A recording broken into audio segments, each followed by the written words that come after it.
और अपने घर के चौखट के अंदर भाषा भूषा भजन भोजन भवन ये अपना होना। मेरे घर के अंदर मैं मलयालम में बात करूंगा, मेरी मातृभाषा मलयालम है, तो अंग्रेजी का उपयोग नहीं करूंगा। अपने घर के अंदर मैं अपने वेश में रहूंगा। घर में पर्व उत्साह धार्मिक प्रसंग रहते, स्वदेशी वेश में रहूंगा, मेरे अपने परंपरागत वेश में रहूंगा। कुटुंब में ये करना, इसकी चर्चा करना, चर्चा करते हुए लागू करना और नई पिढी को समजाना।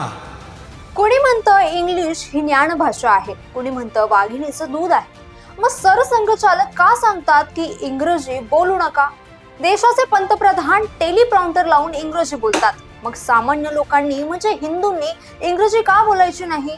भाजपचे अनेक नेते नवीन फॅशन आणि ब्रँडेड कपडे घालतात, मग सामान्य हिंदूंनी पारंपरिक कपडे का घालायचे?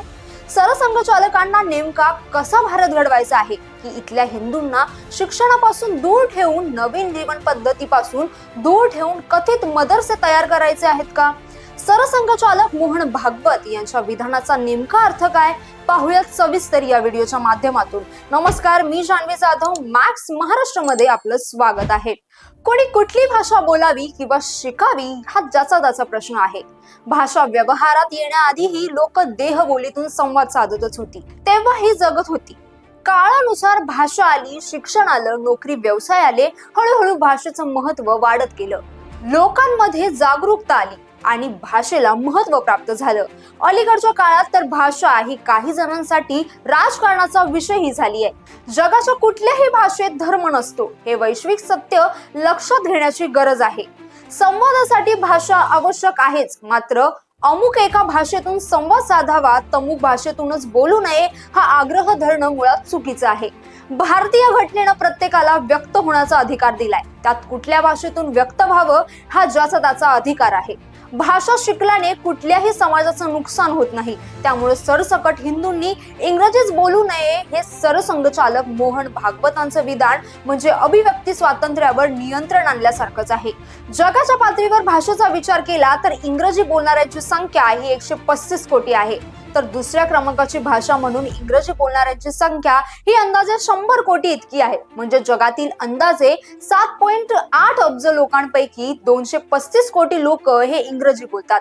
ज्ञानाच्या कक्षा रुंदवण्यासाठी भाषेची गरज लागतेच। पंतप्रधान नरेंद्र मोदी हे भारताबाहेर गेल्यानंतर तिथल्या लोकांशी संवाद साधण्यासाठी किंवा भूमिका मांडण्यासाठी टेलिप्रॉम्प्टरचा वापर करून इंग्रजीतच संवाद साधतात, त्यात काहीच गैर नाहीये। मात्र ज्या संघाच्या मार्गदर्शनाखाली भाजपचं काम चालतं त्या संघाचे सरसंघचालक मोहन भागवत हे केरळच्या पठाणमथिट्टा जिल्ह्यात आयोजित कार्यक्रमात हिंदूंना इंग्रजी न बोलण्याचं आवाहन करतात आणि स्वतः मात्र समोर बसलेल्या लोकांशी संवाद साधताना भागवतांनीच अनेकदा इंग्रजी शब्दांचा सर्रास वापर केला। वो religion on the top of religions है, सभी धर्मों का साररूप धर्म है।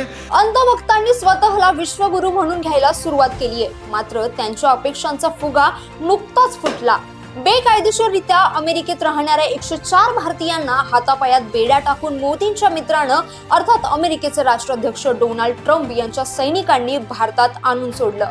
त्यामुळे जगभरात भारताची प्रतिमा काय झाली असेल याची कल्पना न केलेली बरी। आणि आता ही खराब झालेली प्रतिमा कशी सुधारायची हा प्रश्न असतानाच मोहन भागवत यांचे वादग्रस्त विधान आले आहे। मोदी यांच्या बचावासाठी जाणीवपूर्वक असे वाद उकरून काढले जात आहेत का? भारत अमेरिका ताणलेले संबंध आणि त्याचा होणारा परिणाम यातून लक्ष दुसरीकडे वळवण्यासाठी मग हिंदूंनी इंग्रजीत बोलू नये, पारंपरिक कपडेच घालावीत असे बौद्धिक डोस पाजण्याचे उद्योग सुरू झाले आहेत का, असे प्रश्न आता उपस्थित होत आहेत। केरळ हे भारतातील सर्वात अधिक साक्षर राज्य आहे। याच केरळमध्ये भागवतांनी हे वक्तव्य केलं। तिथलीच लोक सर्वाधिक इंग्रजीचा वापर करतात आणि भारताबाहेर स्थलांतरित झालेल्यांची संख्याही त्यांचीच जास्त आहे। जर्मनीचा हुकुमशहा एडॉल्फ हिटलरनं शुद्ध आणि वर्ण वर्चस्वाच्या कल्पनेचा प्रचार केला। आपण शुद्ध आणि मूळ असल्याची त्याची धारणा होती, त्यातूनच त्याने जवळपास 6 दशलक्ष ज्यू नागरिकांचा बळी घेतला। अगदी त्याच धर्तीवर संघांची पावलं पडतायत। अलीकडे तालिबान्यांनी जशा प्रकारे पुरुषांनी दाढीच ठेवायची, महिलांनी हिजाब बुरखाच घालायचा, शाळेत शिकायचं नाही असे फतवे काढले. त्याचप्रमाणे संघांकडून दररोज विविध फतवे निघत आहेत. भाजप आणि संघाचे अनेक लोक पाश्चिमात्य ब्रँडेड कपडे घालतात. त्यांची मुलं इंग्रजी माध्यमांच्या शाळेत शिकतात. बहुतांश जणांची मुलं तर ही परदेशातच सेटल झाली आहेत. आता मोठ्या प्रमाणात बहुजनांची मुलं शिक्षण घेत आहेत. अशा वेळी हिंदूंनी पारंपरिक कपडे घालावेत, भारतीय भाषेतच बोलावं, हा अट्टहास कशासाठी? सरसंघचालकांना नेमका कसा हिंदू राष्ट्र अपेक्षित आहे? जागतिक भाषांपासून दूर ठेवून नेमका कसा भारत घडवायचा आहे? तुम्हालाही असे प्रश्न पडत असतील तर व्यक्त जरूर व्हा.